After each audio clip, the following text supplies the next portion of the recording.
The restaurant smelled like garlic and regret. Mark Thompson sat rigid in a booth that cost more than his weekly grocery budget, his 8-year-old daughter Lily twisting the paper napkin into a shredded snowflake beside him. $50. That was the entire war chest for this special night out, and the menu prices laughed at him from across the laminated page. Lily's eyes, wide and hopeful when they'd left the apartment, were already dimming. She had asked for spaghetti, but the cheapest plate was $22 before tax. Mark's palm sweated against the cracked vinyl seat. He could feel the eyes of the room on them, on his scuffed shoes, on Lily's thrift store dress with the tiny strawberry stain near the hem, on the way he kept glancing at the exit like a trapped animal. Across the aisle, in a corner booth bathed in soft amber light, sat Victor Langford. The Victor Langford, CEO of Langford Dynamics. The kind of man whose face appeared on the cover of magazines Mark used to read in the grocery checkout line back when he still had a wife and a two-income household. Victor was alone, a leather-bound notebook open in front of him, a glass of something dark and expensive untouched. He hadn't looked up once. Not until Lily's small voice cracked the air. "Daddy, are we gonna eat or just sit here forever?" Mark's throat closed. He forced a smile that felt like broken glass. "Soon, baby. We're deciding." The waiter appeared, sleek and impatient. "Have we made a selection?" Mark opened his mouth. Nothing came out. $50. Tip. Gas to get home. The math was merciless. That was when Victor Langford looked up. His eyes, storm gray and sharp enough to cut diamonds, locked on Lily first. On the way her fingers worried the napkin. On the single tear threatening to spill. Then they moved to Mark, taking in the tired slump of shoulders, the wedding ring that hadn't been removed even though Sarah had been gone 2 years now. Victor closed his notebook with a soft snap.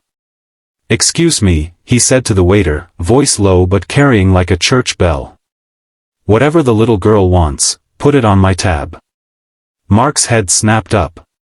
"No. Sir, we're fine." "You're not," Victor said simply. "Not cruel. Just fact. And neither is she."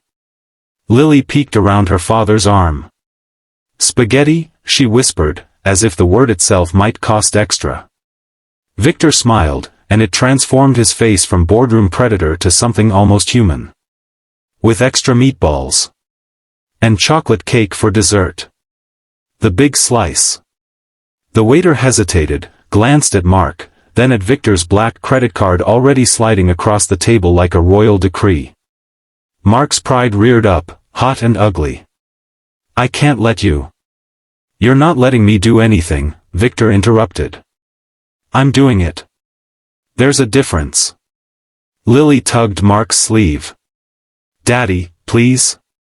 I'm so hungry." The fight drained out of him like air from a punctured tire. He nodded, once. The waiter vanished. Lily's face lit up brighter than the restaurant's chandeliers. Victor didn't return to his notebook. Instead, he slid out of his booth and approached theirs, moving with the quiet confidence of a man who owned half the city skyline. Up close, Mark saw the faint lines around his eyes, the silver at his temples.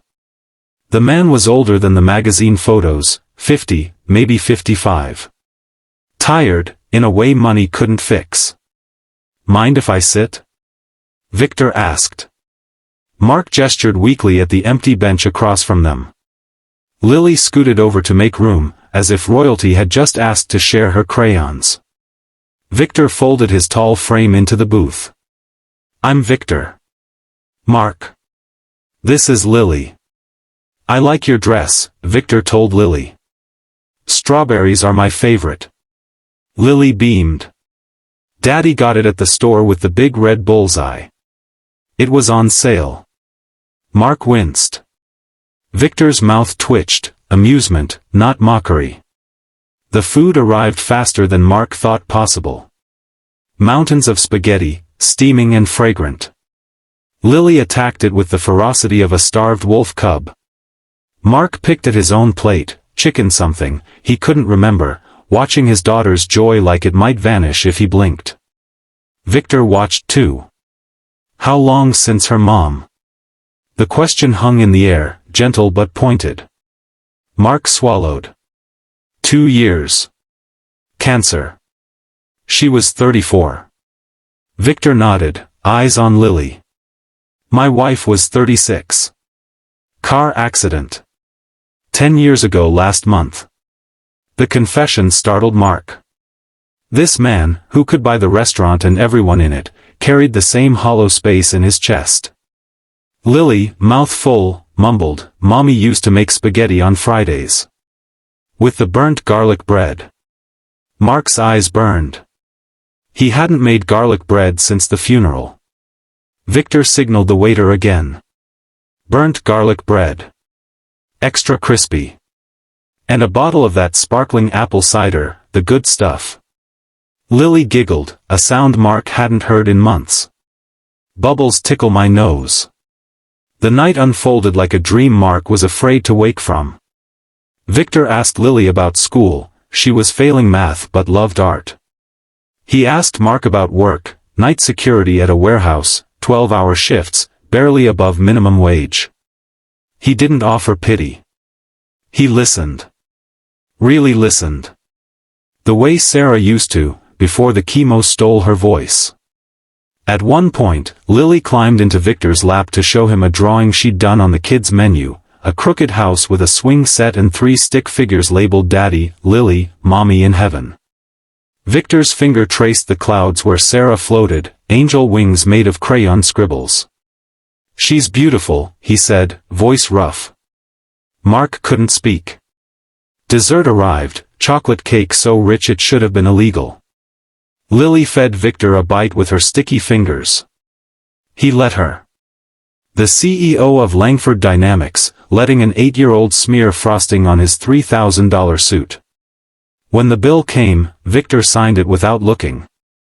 Mark caught a glimpse, $312.47. His stomach lurched. I'll pay you back, he said as they stood to leave. Somehow.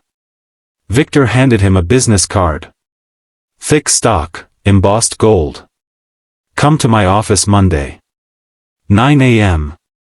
We'll talk about payback. Mark stared at the card like it might bite him. What kind of payback? Victor ruffled Lily's hair. The kind that involves a job. And health insurance. And maybe a company daycare.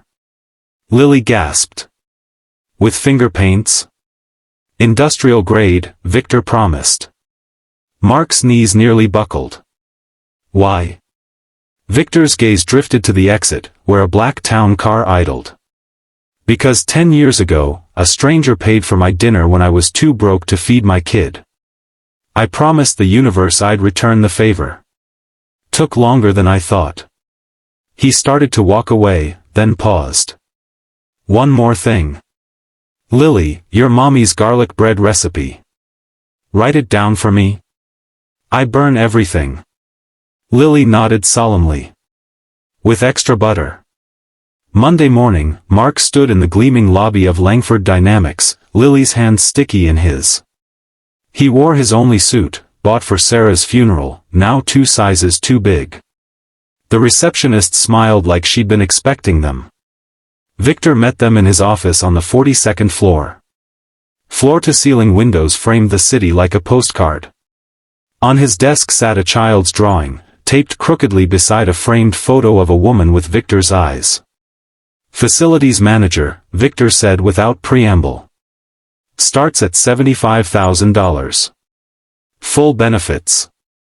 You'll oversee the new community center we're building in your neighborhood. The one with the swing sets. Mark's mouth opened. Closed. I don't have a degree. You have common sense and a daughter who needs her dad home at night. That's enough. Lily tugged Victor's sleeve. Did you make the garlic bread? He opened a drawer and pulled out a slightly charred loaf wrapped in foil. Failed twice. Third time's the charm. She took a bite and